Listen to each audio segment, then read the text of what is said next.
verbe n'est pas très joli, mais la manifestation et la cérémonie vaut la peine. Ça s'appelle panthéoniser. Panthéoniser, panthéonisation. Deux mots qui pourraient rentrer dans le dico s'ils n'y sont déjà. Bonjour William, bonjour à tous. Elle s'appelait Geneviève de Gaulle. Elle appartenait à la petite noblesse. Elle s'appelait Germaine Tillion. Elle était issue de la bourgeoisie républicaine. Il s'appelait Jean Zay. Il était juif. Il s'appelait Pierre Brossolette. Il était socialiste. Ces quatre-là étaient un mélange d'orgueil, de rébellion et de courage, habité par la certitude que la France devait être sauvée de la honte de l'occupation.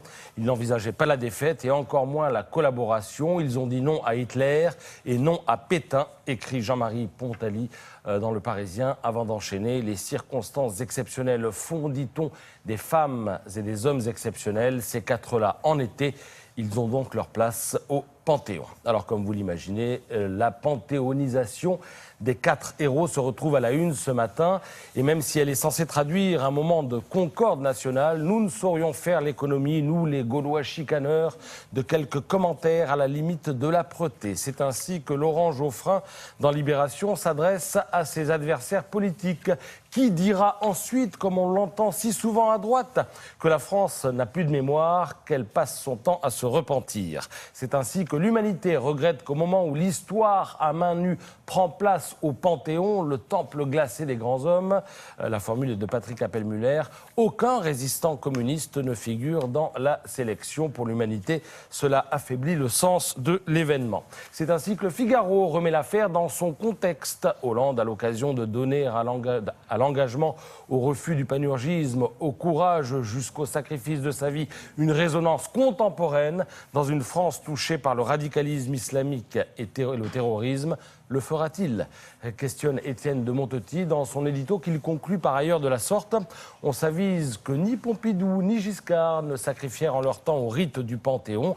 Est-ce à considérer qu'ils furent négligents vis-à-vis de l'histoire ou bien que la France de cette époque était moins omnubilée par sa mémoire parce qu'elle regardait l'avenir avec confiance ? Fin de citation. 2 pages plus loin, d'ailleurs, Guillaume Tabar en remet une couche, toujours dans le Figaro. L'entreprise n'a rien de magique, écrit-il. Même le plus beau des discours ne réduira ni le chômage, ni les inégalités, ni l'échec scolaire, ni l'insécurité, ni les déficits.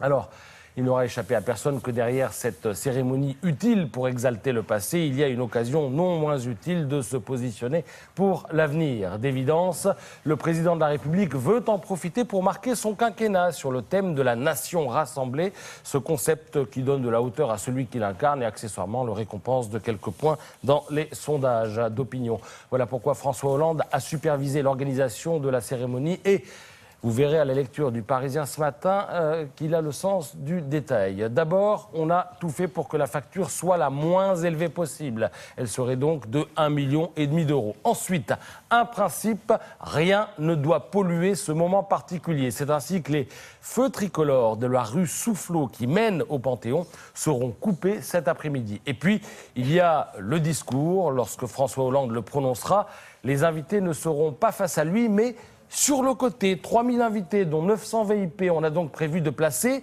un aide de camp face au président de la République pour le forcer à regarder droit devant lui. Enfin, la retransmission télé, il y aura 30 caméras et surtout le direct, ce sera où ? Sur France 2. Et ça, William, c'est la preuve que l'affaire est d'importance et a été confiée à des professionnels. C'est d'ailleurs Julien Bugier qui présentera l'émission avec Stéphane Bern. Voilà, j'en ai fini avec cette revue de presse, mais je voudrais quand même rajouter quelque chose parce que ça vient de tomber. Ça se passe en ce moment. C'est le New York Times. C'est une affaire assez incroyable. Je pense que ça va être l'événement des prochaines 24 heures. Oui, le New York Times nous fait savoir que des responsables de la FIFA, la Fédération donc, internationale de football, ont été arrêtés tôt mercredi matin, donc ce matin, par la police suisse.